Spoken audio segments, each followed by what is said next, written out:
Chevaliers et chevalières de la Plume, au nom de l'association de presse en ligne du Congo, APELCO en sigle. Nous sommes tous là dans le cadre de cette émission Face à la presse. Face à la presse, on appelle ça conférence de presse Made in APELCO. Et aujourd'hui, nous allons recevoir, lui c'est un grand. Avant de lui présenter, je ne suis pas quand même seul, je suis avec ma conseillère Rachou Chako, que je donne la parole et après on va introduire l'honorable. Rachou. Merci beaucoup Junior Moïwabou et merci à tous nos invités, nos consorts et confrères. Nous allons recevoir aujourd'hui le président de la synergie de Grand Kassai qu'on appelle Synagika. Et merci. Togoyambaye porte l'obila, tout développer situation Yamoka sur le plan social, culturel, politique, sport, surtout que hier Azali Moto, Azali Cause, Azalara double casquette. Ma casquette est belle. Ça, il y a un sport au Koutaï. Il y a une culture au Koutaï. Parce que les gars, il y a un ministre de la culture, il y a un pays qui revend de la livre. Merci beaucoup, chers amis, encore une fois de plus. Merci à tous nos abonnés dans nos multiples chaînes YouTube. Nous sommes là avec l'honorable sénateur Denis Kambaye. Denis Kambaye, vous le savez bien, il fut ministre des Sports en 2006. Avec lui, on va essayer, 2016 plutôt, il fut encore gouverneur du Kassai et aujourd'hui, honorable sénateur. Avec lui, on va essayer de marteler sur quelques points. Nous avons la guerre froide qui règne entre la communauté katangaise ainsi que la communauté kassaïenne. Nous avons encore le palissade de sénateurs accepté par les sénateurs mais refusé par Matata Ponyo. Et aussi, en quelques heures, à près d'une année, à une année des élections, ça se prépare l'élection des gouverneurs. Lui attend qu'un ancien, un gouverneur honoraire, il va essayer aussi de mettre le point sur les i. À part ça aussi, on va parler de l'élimination de l'équipe nationale et pourquoi pas aussi parler de la culture. Sans plus tarder, je vais quand même donner la parole à celui qu'on appelle honorable sénateur Denis Kambaye Chimbumbu. Salut honorable. Merci beaucoup. Merci Junior Moïwabou. Merci Rachou Lipassa. Merci vraiment à tous les amis à APELCO. Sincèrement, banda politique. Ça fait plus de 30 ans dans la politique, depuis Conférence nationale souveraine, de bandi politique, il y a bien parce que, comme vous le savez, la politique, on peut avoir commencé ça depuis l'école primaire. Pour ceux qui sont de Matete, qui sont ici, ils savent qu'il y a une école qu'on appelle Michoni, à Nunga 1. Donc nous, on a commencé la politique là-bas dans les années 74. On a évité en 74, c'est-à-dire que la politique se commence, tu es déjà chef de classe. Ozo comme abatuna bavard, soko lingo bima récréation, au foot amende na yo, soko au foot amende te, au tikali na kati, pour il faut appeler ça rapport et pas maître. Vous comprenez déjà que c'est déjà la politique. Et donc on appelle ça maître, soko ça IGF à ma cité, au dégrainé moi quelque chose, boyolia, gratana, mingenge. Bombo ya ntonge o bachaka mabele na lembisa peut-être lembisa de polisa maman polisa donc ya paille mo bachaka soupe ngulu avec un morceau ya ngulu donc si le professeur ceux qui m'ont là qui n'est pas fort comme IGF ça dit que ce qu'on commis 10 personnes à Babar il y a fait ce rapport dans il y a 7. Européen, ce rapport, il y a 7 personnes à Bavarona, on peut libérer 5. Prof peut attirer moi quelque chose. C'est-à-dire que la politique est déjà bandakala, depuis l'école primaire, jusqu'à ce que tu viennes à l'intérieur, dans Kananga Lisusu, après Kananga, je suis rentré à l'université de Kinshasa, où la grande politique a commencé avec la position de Maréchal Mobutu Sese Seko Kukumbendo Wazabanga qui avait dit je prends congé d'hier père. J'étais dans la brigade universitaire, pour ceux qui ne le savent pas. Mon nom à l'université s'appelait président Derio Denis Gambaye, Derio. Donc Mario Campes et Derio, au Sanxi Bakom Wanami Balé, voilà. Je disais que depuis que j'ai commencé la politique, c'est la première fois dans mon vraiment Bolingwa Presse, dans le modèle. Vraiment, junior, je ne tenais qu'à te féliciter. Merci. Pour les journalistes, vous appelez le bandoliste, vous appelez le mot Bolinga, bah créer tu vois journaliste tel critique tel mais on a vraiment le junior à autre ça là pour ça au big sabino bokende et ça te que pour ça tout vendanga ça dit que non si hein. Je devais commencer par là de vous féliciter parce que sincèrement moi je ne savais pas que ça allait se présenter sous ce format. J'avais cru que vous allez peut-être 4 journalistes dans la salle, 4 kotoyo, au moins sur 5 personnes, les autres pourront prendre l'image. Maintenant, tout est bimi, vraiment sincèrement, je dois que vous accompagner et vous féliciter sincèrement pour ce travail. Si le deuxième chrétien a au moins un titre, oh, Denis Gamba a dit que vous donc parce que nous sommes dans une société où beaucoup de gens ne lisent pas dans le fond, Batara titre. Et Banda, vous n'êtes pas responsable de ça, Banda est solo moi. Et Lima, Salongo, au moins, surtout presque. On appelle ça attaque. On écrit un titre, mais dans le fond, c'est autre chose qui est dit. Tout en vous remerciant, vraiment, Nazuma temps, mais bon, on compte dans une minute, il y a presse, pour un niveau à montage, un niveau à direct, je voulais me présenter vraiment pour voir qui est Denis Gambaye, c'est ça, et il faut perdre son ami Salanga Mogo. Donc je n'ai aucune dette morale envers personne sauf Nzambe. Et que Denis Gambaye a comme boygraté, il a ma qualité personnelle, parce que Mouto kota ki kope pas père nanga mère nanga bona bimana 2 mètres le lot azati Nzambega. Mouto kota kope qui est comme à 152 kilos Nzambega. Donc ba griffe on ande ça là un peu moins différent dans la place nous son alega par rapport à voilà déjà le physique. Mais kota chic en tant que moi dans ma tête tous les bas dans ma tête va bagarrer. Attends mon tout ça une autre ça mystique mais ce que indica le pasteur Moïse de rappelle là origine rappelle moi na matete na ibe Denis le so moi na matete via André Kimbuta bana matete ba mingi à part bana rombungu bana kisenso bana ba place na bango bazala en père nero fumo banga moyo bazala côté na bango banga moyo et le junior abosani ko présenter je suis aussi député national élu à Kinshasa 2006-2011. Au-delà d'être député national élu de Kinshasa, j'étais aussi président de tous les députés nationaux de Kinshasa. Bango tu vas bien un président.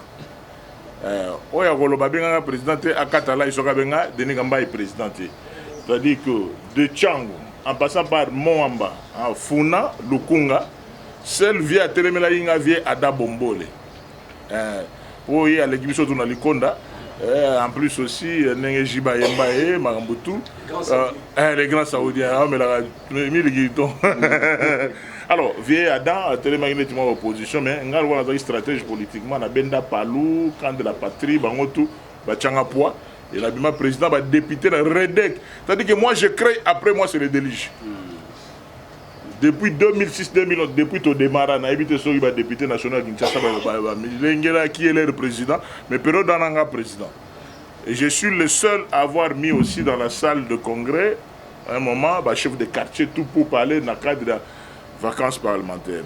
On a une provocation, une question, nous pouvons évacuer Denis Gambaye. Donc député national élu de Kinshasa au Calcio Bougamikoua. Donc mes présidents député national de Kinshasa, les ministres des sports les plus compétents. Atabondimi par Moutomoto débrié, mais ngana yo gaga aux populations de Bagabanda Tchangu, tinande na keneguna côté à Kintsuka pêcheur. Sur le pêcheur peut-être Denis Gambaye donc na yo kaka, na zabe mutu. Na yo kaka et place nous na ça on peut encore na kitse ba vitre bon na yo kaka demande le peuple. Donc Mazari ministre en 2015, en septembre 2015, Boulot et Daé, dans le ministère, en décembre 2016. Après COP, il y a Bassami, Badi Bangabanani, tout ça, Bisoto démarré. Et j'étais gouverneur de province pendant une année dans Kasaï central, décembre 2017, décembre 2018. On avait juste une année. Aujourd'hui, je suis sénateur. Donc, presque 4 boulots déjà, c'est-à-dire que sénateur, député national, ministre et gouverneur de province.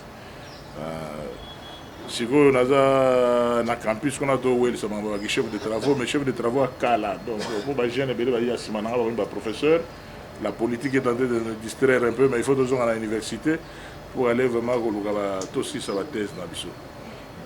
Je suis content de cette visite. Là, je m'étais présenté parce que pour tomber dans ma solo, il y a ma question d'actualité. Donc, question d'actualité à Liboso, Junior Autobeta, les relations entre Katanga et Kasaï. Ça se dit, ça se parle. Il y a des injures dans les réseaux sociaux. Mais cette partie d'intervention dans la zone dédiée, on a M. Laurent Désiré Kabila. Cette partie d'introduction des relations entre Katanga et Kasaï. J'ai dédié ça à M. Laurent Désiré Kabila, on a regretté l'Iwanae, parce que s'il était en vie, ma Cambouignon se demande à mais la vérité, c'est quoi par rapport à ces relations? Mon peuple périt faute de connaissances. Donc mon peuple périt faute de connaissances. Il n'y a aucun problème. C'est pour cela, quand je dis mon peuple périt faute de connaissances, parce que je suis belé, parce que la constitution de on a une awa, batebele ba otanga Bible te, on a une Bible awa, batebele ba otanga banikande belete on a relaxabino awa. C'est ça l'origine, l'ignorance. Tout tourne autour de l'ignorance. Et deuxième aspect, l'impuissance du gouvernement central. J'ai dit l'impuissance du gouvernement de Warrior. Donc on appelle ça vraiment tenter.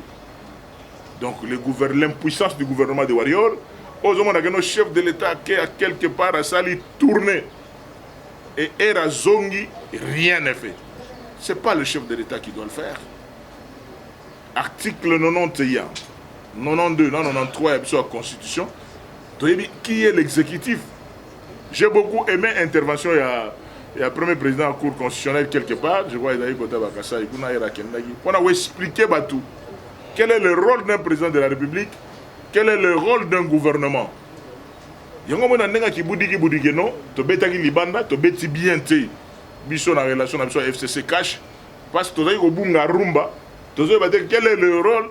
Il y a Pépé Ilou Kamba. Et quel est le rôle du président Félix Tshisekedi? Au Nazoro Bakeno, mon peuple périt faute de connaissances. Avant d'aller plus loin, na point au Sogi Junior va permettre que non, na bête point par point. Après na tigre la bien temps, nous t'avons posé question na e.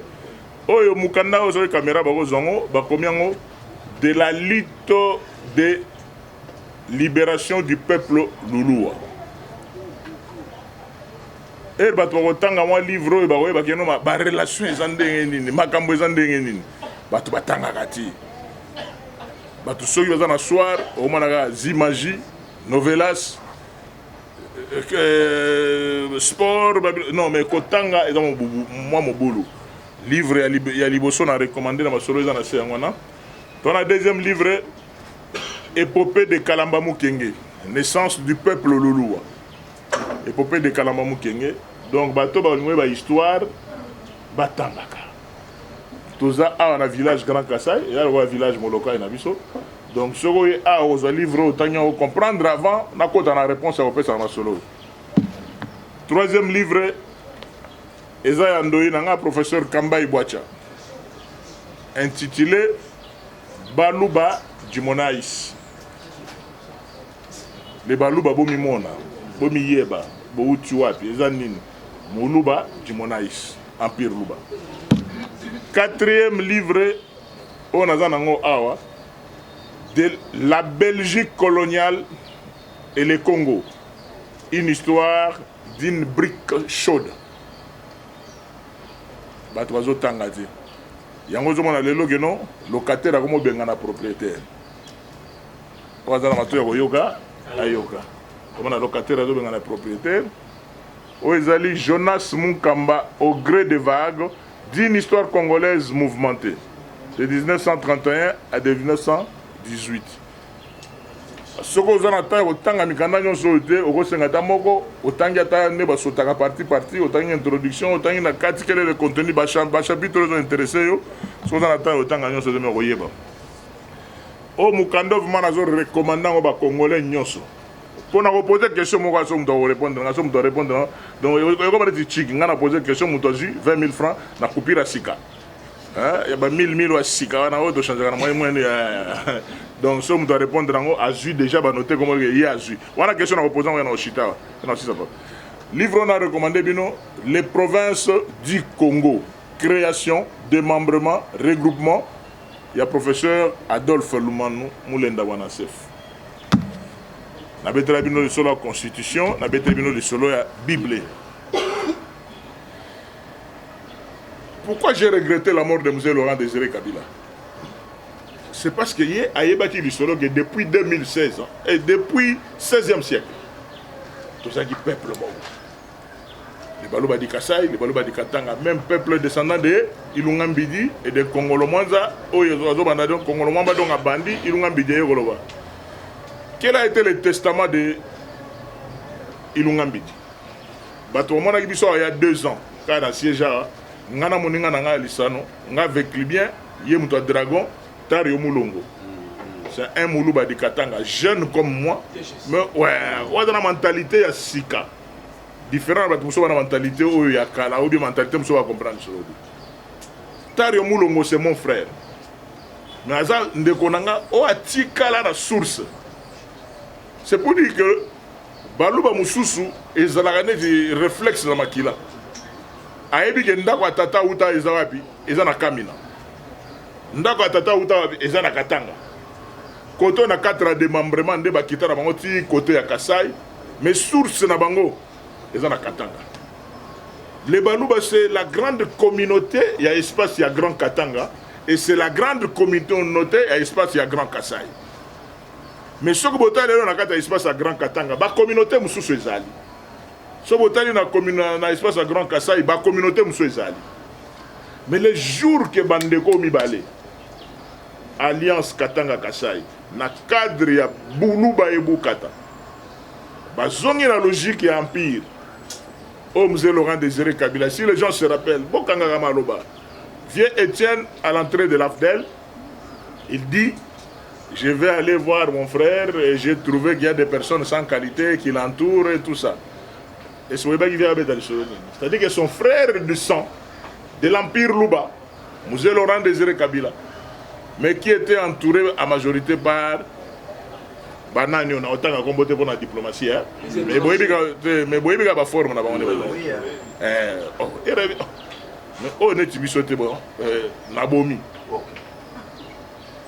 compris via zongasi mais musée eloko wana zaka nango ngana kutana na musée na Mbandaka le dernier conseil des ministres na 90 avant Mouzada en 2001.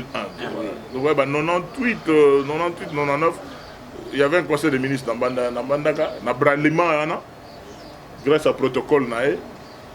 Pour l'imagination, il n'y a pas question que Balouba di Katanga, Balouba di Balouba, descendance de l'Empire. C'est pour cela, sans aller loin, parce que vraiment, ce sujet, on a comprendre que c'est le même peuple. Mais ebele o babundisa na bandeko wana mingi baza vraiment bandeko te na ndenge ya empire. Le Moulouba Kassai, il vient du Katanga. À quoi il a l'olate? Il y a un réflexe de la réalité, à Ozongaboye. Mais, comme on a la question essentielle, qu'est-ce que nous devons faire pour développer les 26 provinces? Pour développer les 26 provinces. Ce qu'on a commis à atterrir sur cette question-là. Comment j'ai regretté M. Laurent Désiré Kabila qui avait compris ça. Entre Bandeko, Bamisambu Isakati. J'étais étonné. Il y a même des intellectuels, même des politiciens, des sénateurs ou bien des députés nationaux, mais ils ont ignorance. Ils ont ignorance, il y a l'article 30 de la Constitution. Article 30 de la Constitution, le Binabisoboui. Congolais, tout partout au Azali, et Zambokanaï. ba biloko to comme mona option biso to bota misu Mobutu sous maréchal Mobutu toyebaki yango te toyebaki ba origine ba père na biso ndenge ezali mais toyebaki te que non mutu ataza na boîte de nuit aza chez Temba soka zo ba ebok na era que moi petit coin il faut que na mulangine mobimba toyebaki yango te toyebaki te que non kodame pa bato eza lisumu et comment il est bato rukutu que non le ngana dame côté na bino bino be lobi boyo dame côté na biso jamais zalaki que vraiment il y a plus de 20-30 ans toyebaki te que poison ezalaka na ndenge nini mais comme une spécialité dans makambo ebele les habitudes et les fréquentations le katangé les mouluba katanga les mouluba kasai baza bande et constitution zolo ba mutu tout congolais tout place azali aza epanaye article 30 à moins to violer constitution mais yango na koloba na bande ko ngai o bazala ki vexé na ba déclaration ya honorable moko na otanga comme on a été ya moi si avec respect beaucoup na ba maman te ngana kotanga te na tenter na émission na ngana tanga mutu pona fulaye pona lobi que non ezali ignorance tout simplement ya liboso ya koloba neti aspect ya bambwa batu so ba mona neti dénigrement ote baluba baliaka bambwa comme si école oyo ya liboso ya monde oyo eliaka bambwa eza baluba bobeta internet bokomona bamboka boni bapays boni na baoyo tokenda bisengasenga bachinois banani donc bamarché kutu koleka na ndenge ezali awa nga moko na président ya grand Kasai nana aliambwa te c'est pas dit que tous les Kasaïens aux 5 provinces bango to baliaka bango non donc toza bikolo ebele bato ndenge bazali wana mais mbwa ezali mabe te baoyo baliaka bazali ngai naliaka ngando naliaka lokeso ebiki na famille nanga bakamwaka so balambi lokeso na famille nanga obala bato chepwa ole biloko bangala nga bi ouais ngana esprit quinois mona matete nayebi ndenge lokeso surtout kota makolo nango naliaka oui naliaka koba mama mbembe na naliete na testaka ngo kaka mona mona tinel tu mayebone tinel bon mais si loke na ngando naliaka donc lokese naliaka koba ba petit mo baza quelque part baliaka trop ba kondoko donc banya ou banet donc biloko kolia eko comme critère ya dénigrement bato et pourtant toyebi que no ba critère surtout bato musuba kolobana toyebi ba culture na bango biloko musuba to basala kana kaja ba succession ba pouvoir na bango moyen na lobela bino ngo exact plus grave que ko juger mutu sur base ya kolia la bible auto tambola nango lobi que no ko juger mutu te sur base azolia nina eza culture na ngana lobi que no place on ngana liaka koba bato so ngana grave place on ngana liaka ngando bato so ngana nous avons de culture net côté na biso kota dibaya kota bakamwe na sapu bajila kasanga donc bajila kasanga et le bajila kaka donc baliaka pangolin te vous comprenez donc et pourtant la place nous a souka na Damas et là on est là mais quel est le problème réel? Le problème réel qui est là c'est la xénophobie. Le problème réel c'est le tribalisme à rebours, parce que tu vas donner un tribalisme non. Puisque tu es tribaliste, tu as une identité et surtout quelqu'un qui est assis sur le grand Kassai à cause de la tribaliste. Et j'ai toujours dit partout où je passe, mon tout tribal, au moment où on milieu de tribaliste. On a quinoa. Ceinture de sécurité, on a 2 personnes civiles qui sécurisent. Bazate bakeke ba bolo musuna tina bo sona dans la soda civil yoyebi maître city traite na monyo mana munagera mungala solo moi en Équateur donc tembete immeuble comme on est immeuble sibolite lokamba sibolite azamutetera vieux Eddy Zombo le soir ba contact na makambo belé ma indombe ba des chauffeurs na ngao na zana bango chauffeur na ngaza mu Congo Petit Megosto Kadogo na ngai Gentil Jampi a mu Congo Pablo aza Mumbala Ntobando au garde na ngazo yakuna a double nationalité azali Kisangani Bandundu. Donc ceinture nanga équipaka te na makambo wana. Mais nakoki ko wanga na jamais ba origine nanga. Ils ont Jésus de Nazareth, mais libérateur du monde entier. Vous comprenez? Parmi Kabana Mayana par rapport à l'Isoro Boyogiona, j'étais stupéfait hier dans le Sénat. Tout sur la namas dans mon sénateur, honorable Denis, on a Makamunde, on a besoin de le bagan, ils ont bien aimé réalité Zagaga. Il faut battre notre toit à côté, on a chef de. Ozo Kamuto qui était à niveau chef de division. Chef de division, Mogo, Batchekuna, Azam Moulouba. Mais chef de division, c'est un fonctionnaire à l'État. Tout qui était à niveau de fonctionnaire, fonctionnaire à Bicolo, na Bango, et comment à niveau de soda. Bisso a donné un soda et colon à Bisso. A donné un policier et colon à Bisso. Tout en dédiant cette mission, cette partie de l'émission à M. Laurent Désiré Kabila, Nazo dédiant au maréchal Mobutu CCC Kokumbendo Wazaba. Oh, alors, Geno, après moi, c'est le délige. Il y a un constaté. Esprit et côté li mutuka que pour bima gouverneur de province na Kassa il faut zaka muluba pour bima gouverneur na côté il faut zaka école hôtel Moussoaili non, nous devons mettre de côté cette histoire de gouverneur originaire. Tous on a logique sur auto garder vraiment unité nationale na territoriale des non originaires. Donc ma campagne sur la zone bango ils ont une constitution. Ils ont une histoire dans le Mikanda, mais ils ont cité la question dans la Bible. Dans la Bible, on a vraiment, il faut attendre pour te dire que la Bible, moi, je pasteur, moi, pasteur, donc, on a préparé l'enseignement à l'élo. Enseignement à l'élo dans Luc chapitre 23, verset 24. Luc chapitre 23, bon, on est dans l'église, on est déjà. Luc chapitre 23, verset 24. On est dans la leçon. Luc chapitre 23, verset 24. Beaucoup d'idées. 23, 24. Alléluia, ma sœur. Qu'est-ce au combien on va dire?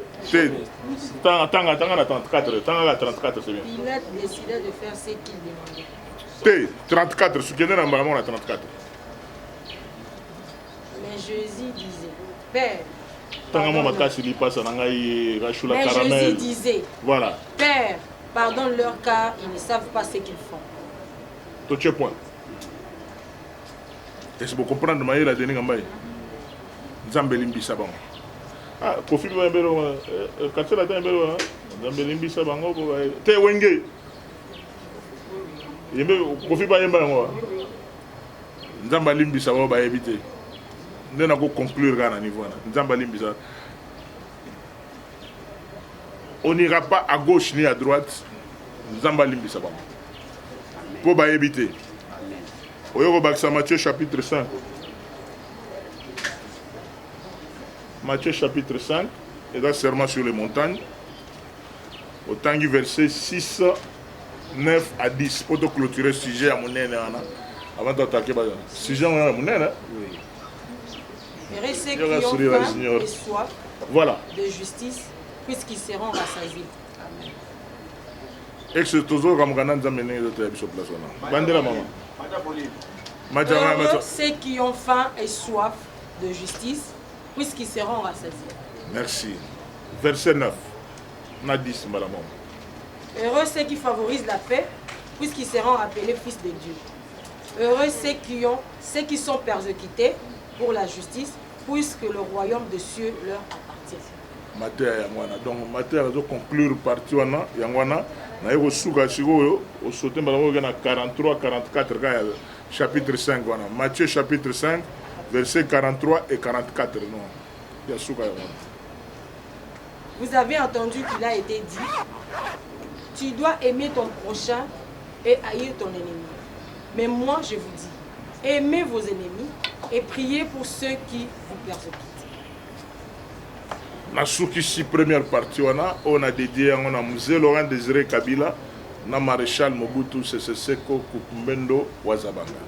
Deuxième question Zaïne. Palissade de sénateurs. Ah, voilà, deuxième question. Palissade de sénateurs. Batata Bamama Bandeko, chers amis de la presse, na copie ya palissade ba sénateur bazala qui tei.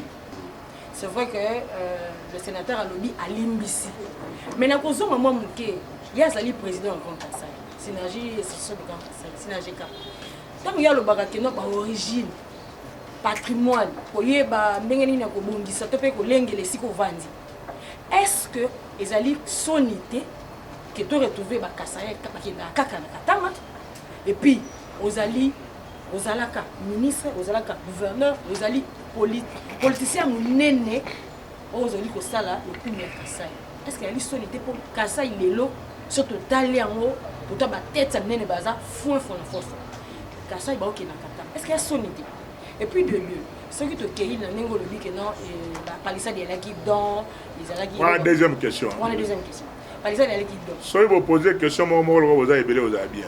Ko kangamana no to ya katanga Kassai na wa palissade tika baba samso. Mais responsable ya makambo oyo ndenge zolega. Même à jour de coup on a devant le chef de l'État, c'est ça gouvernement de Warrior. Na minute on a besoin de makambo kalaté. Oui, les gars qui ont papa Kiungu, mais musée Laurent Désiré Kabila a déjà organisé ko bon makambo so na ko avancer. Mais oya sikoyo responsable numéro 1, il y a humiliation, j'ai dit, il y a humiliation dans les Kassaïens dans les réseaux sociaux, c'est le gouvernement de Warrior. Parce que les Kassaïens ne demandent pas trop. Les Kassaïens ne demandent pas trop. Rachel Obito Tongat. Mais Tonga place Sima Ezate. C'est-à-dire quoi? Quand je suis devenu gouverneur de province du Kassai central, Nakuta sac à ciment à $54, un sac de ciment. Au Tonga maison, il y a 3 chapeaux, biso vraiment côté à Nzamba Pambola Biso, côté nombre d'enfants. Côté Nzamba Pambola Biso. Il faut normalement chambre à ma fille Ezala. Chambre à garçon ezala, chambre à visiteur ezala, chambre à parents, toilette. Il faut toute personne à un certain niveau a une maison avec au moins 4 chambres. Mais un sac de ciment à $54. Bêta machine pour l'autoranda. Comment vous devez y arriver? C'est comme ça que quand je suis devenu gouverneur de province, on a trouvé une magie et ça, tout fait à Kalamambouche. Et le ciment a commencé à entrer de l'Angola. Tout ça, il y a une location sous ciment à Katangate. Le ciment venait de l'Angola et Natika ciment a pris à $13. De 54 à $13. Le sucre, parce que biso na niveau école na biso donc na pesi bato ba finga na biso bazo sumusu ko finga genotolia rappel lo sona madesu mais to sucre. On comprendre? Ngande na exagérer na madesu na sucre na na zuma fufu. On comprendre? Nga soko cheninga makoso na omene ko kamongo mais yo tara taille, tara forme. On comprendre? Santé, regardez vous-même. Santé, regardez na yo muto sala ba mais tara santé na yo tara oyangai. Donc oche makoso na madesu. Oh le wala biso bishiko bana tozo bota to bota na ba mama o baza ba culture o mala bana na wa sekanga. Balambi loso na madesu na makoso no ba sangisi ma ngana go bimisa makoso na chemo pandi na che sigre na madesu en plus national loso na chemo pandi na biloko ba vie Lambert Mende na ba rachou la caramel na fufu na madesu na ba che sigre très compliqué. Rachou, pourquoi la responsabilité du gouvernement central? Le chef de l'État vient de faire une tournée dans l'espace à Grand Kassai. Il a fait une promesse. La population a un désenclavement dans l'espace à Grand Kassai. Au lieu que Bato Mataka Nord, je n'encourage pas ça. Dans le but que tout Congolais partout il est chez lui. Mais pour ne pas commettre sa mité Mayabato, on peut être sénateur chez lui aussi. Dans les jours qui viennent, si le gouvernement de Warrior avait l'amour pour le président de la République, ça pouvait permettre que non, Au moins on appelle les Katangais viennent vers le Kasaï, les Bandundu viennent vers. Pour quelle raison? Parce que Toza Pembe na Lobito, Toza Pembe na Lunda Nord. Beaucoup de gens qui montent. Les opérateurs économiques qui ne sont pas à Dar es Salaam, à Tanzanie, ils sont obligés de passer par Kassumbales. Moi j'ai demandé, j'ai demandé l'audience auprès du Premier ministre depuis novembre 2021. Bateau au Premier ministre en plus, le Premier ministre a dit très bien que qui est Denis Kambaye, parce que j'ai fait la remise de reprise avec lui. Et Moïse Katumbi quitte le PPD, quitte les institutions. Qui est le Premier ministre actuel. Tout le monde ne peut pas comprendre. Est-ce qu'on aide vraiment le président de la République? Le Premier ministre, j'ai fait la remise de reprise avec lui, ministre du sport, à Boycop, parce que le président Moïse a Boycop. Les lots, on traite les Kassaïens de tous les mots, mais le Premier ministre Katangé est là. Banda Makambo Bobandi, réaction Yanni. Je ne voulais pas en parler, mais parce que vous avez insisté dans le Belayango, c'est ça la vérité. On a le bien. Le col en a la réalité. Les directeurs de cabinet du chef de l'État, Azakatangé. Directeur de cabinet du président de la République. Et quand tu le vois, Babilo Goyo, ta réaction, le responsable de la communication est depuis Balongola, celui qui est le patron en communication, Katangé.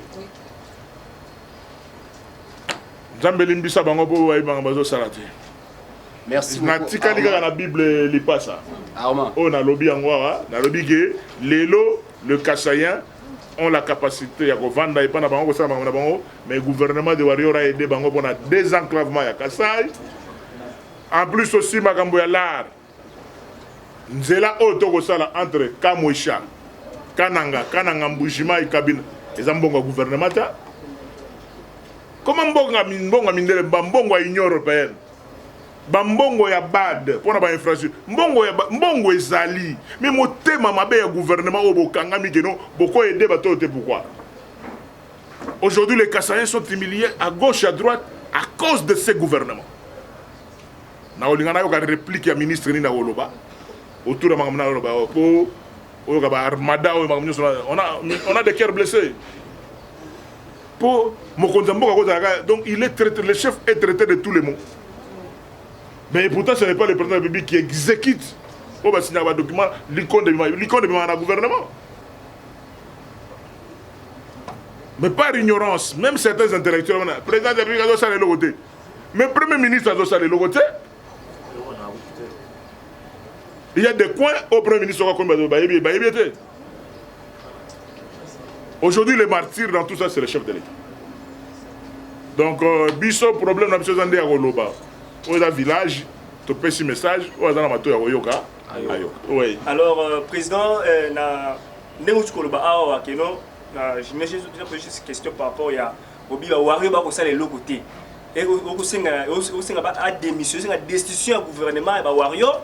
Topé n'engole ba kozali descend zana biso nana ko yoka ngai eza volontaire mo konza mboka ya yemo kwa mona ke ezo simba te question ezali boy on va 200% membre de l'union sacrée na changeata osaka toujours est-ce qu'on est fier les loyo ya omona ya kodia ko ça la campagne électorale du chef de l'État en 2023 no ba gena OK confusion.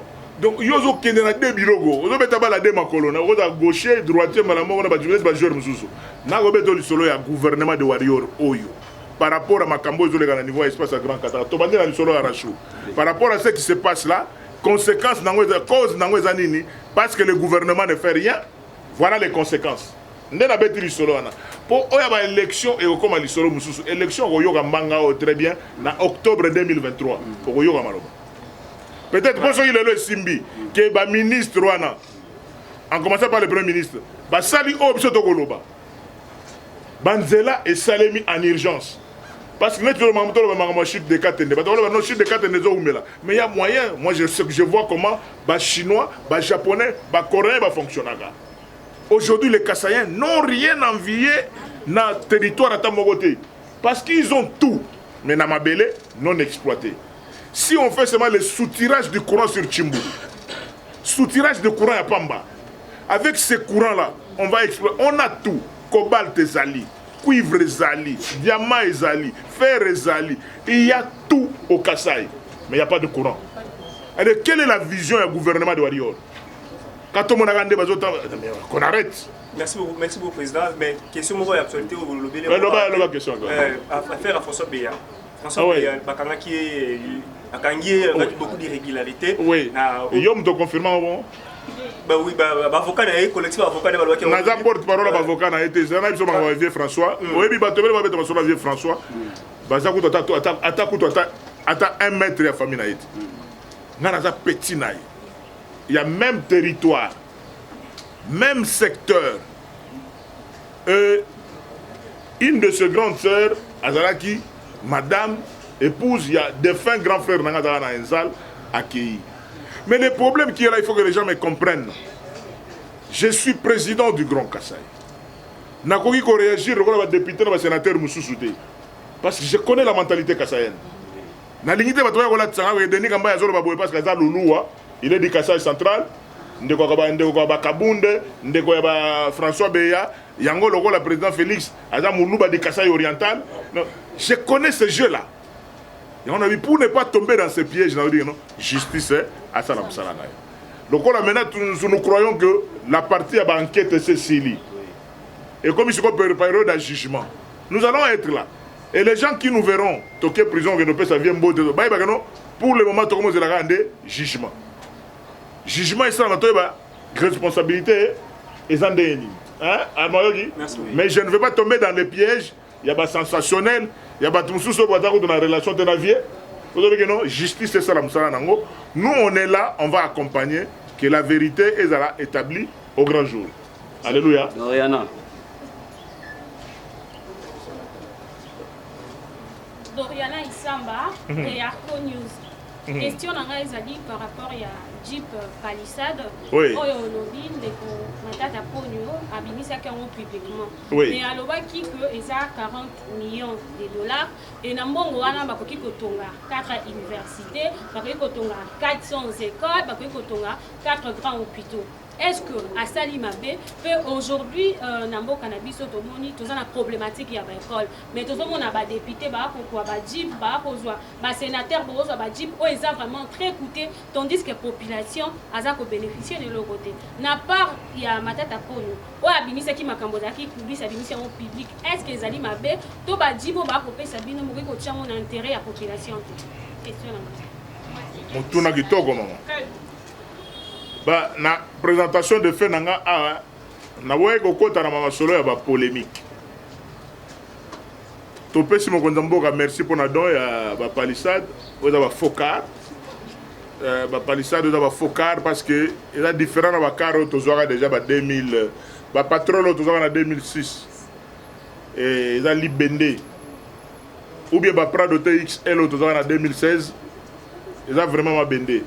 Mais bah, pas ça déjà bah focar, il n'y a pas de problème. Merci quand même, mais ça donc bah boy raconter. Que dans la vie n'engé tozali a bande konanga ya presse. Total la rapé sima tozonga batu.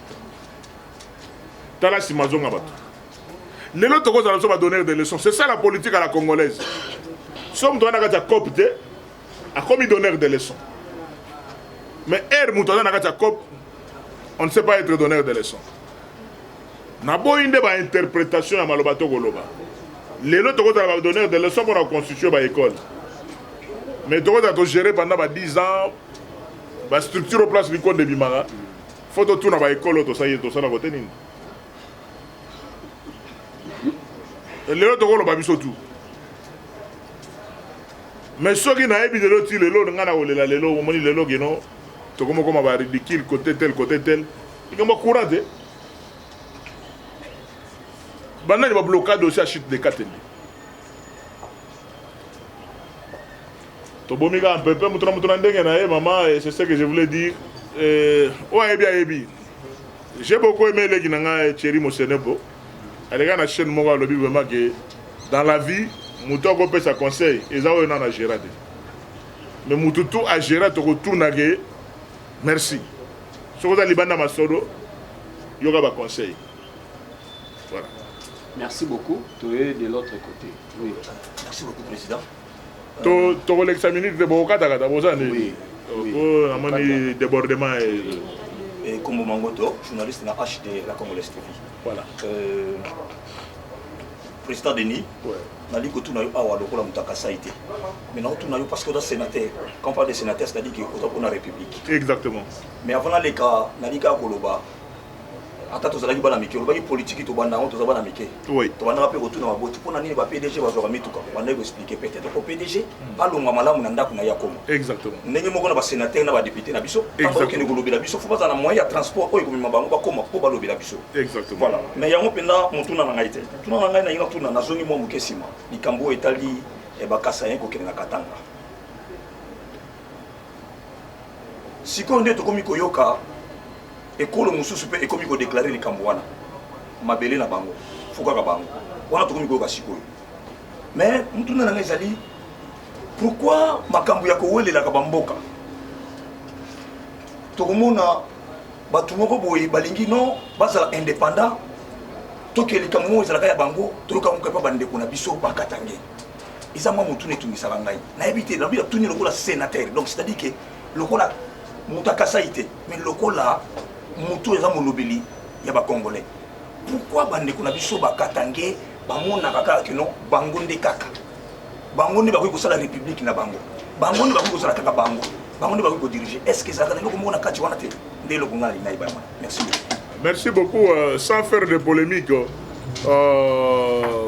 bango nyonso te, hein? Bango nyonso te, ata pa ba juif, ba pe balinga ba palestinien bazali. O dans ba union mususu o ba bazalaka bazali. Mais ebele o ba ebité. Po ba o ba ebi bazali, ba o ba ebité bazali. Ezalaka le tableur. Et les Nyamisu. Vous comprenez? Et les Nyamisu, c'est-à-dire quoi? Heureusement, on a macadam, heureusement, on a courant régulier, heureusement, on a exploitation minière. Vous croyez que vous êtes la seule province où ils en ont? Et pourtant, vous avez un avion. Il y a un qui a attaqué le gouvernement de Warrior. Si nous sommes en vie et l'espace du Grand Kassai a l'électricité, au moins on a un mouvement contraire. Mouvement contraire, pourquoi? Parce que parce que nous avons le fer au niveau de l'Uebo, nous avons le nickel. Donc, les minerais du futur, minerais pour le futur, et ton ami na Louisa. Louisa, c'est le même filon minier. Oui, bien. Bande connexion est belé alors là, bah leader est belé. Na bon attendre comme on a mais bah miyebi. Et belé on a papa na zamuto Louisa, maman na zamuto koto. C'est toujours comme ça. Parce que Kolongwa Louisa, pour na kokoma na mboka ya vieux Chikez Djem, sénateur Chikez. C'est pas route non, Kapanga. Donc, viens Azur a quitté sur Kananga. À partir de Kananga, Azur Karna, il y a des là. C'est dire que tout ça est déco. Oyo nyoso oyo kabako sala makambo. Oyo zana ko laksa bolingote biso mon peuple périt faute de connaissance. Nzambe limbisa bango. Parce que tant histoire bato bakolo baneto solana ndeko na tari yo mulongo. Ezali les Luba qui sont restés na Sangalubango, na Kamina. Ils sont restés là-bas. Na Tanganyika, qui sont restés là-bas. Na Olomami, base, notre arbre, au empire, la civilisation. Mais moi, je suis à Koli. Aux Arabes, la Renaissance, aux Arabes, la Daring, le logo de la Renaissance. Mais vous avez un esprit qui est Daring. Attendez, ma solo mususu. C'est-à-dire que non, les Kassaïens ont émigré. Dans le 16e siècle, ils ont évolué dans la Katanga. Mais ils ont évolué entre 2010. Avant de répondre à la pile ou face, avant que Joël ait 20 000, il a gagné. 2010 à 2000. Mais qu'est-ce que j'ai dit? 1910 à 1933, République démocratique du Congo, dans la province, combien? Question pour un champion, 20 000 mobimba. Il va couper la sika. Joël Bongsalar. Donc, de 2010 à 2000, de 1910 à 1933, tu as combien de provinces? 9. Échec. 6 provinces. Échec. 7. 4. Échec. Nana lobby 4. 5 provinces. Nana lobby 4. Poussa pile ou face. C'est la question pour un champion. Les gars pour déranger ma caméra. Sous une émission, on va dans 2 bilots. 4 provinces. Et là, il y a province, il y a une province. Et il y a un bon. Bon, échoué. À cause de quand même la moitié. Parce qu'il y a 4 nids. C'est pour nous donner 4 ans, mais ça va province, Nini. Pour nous donner joie. Oui, maman.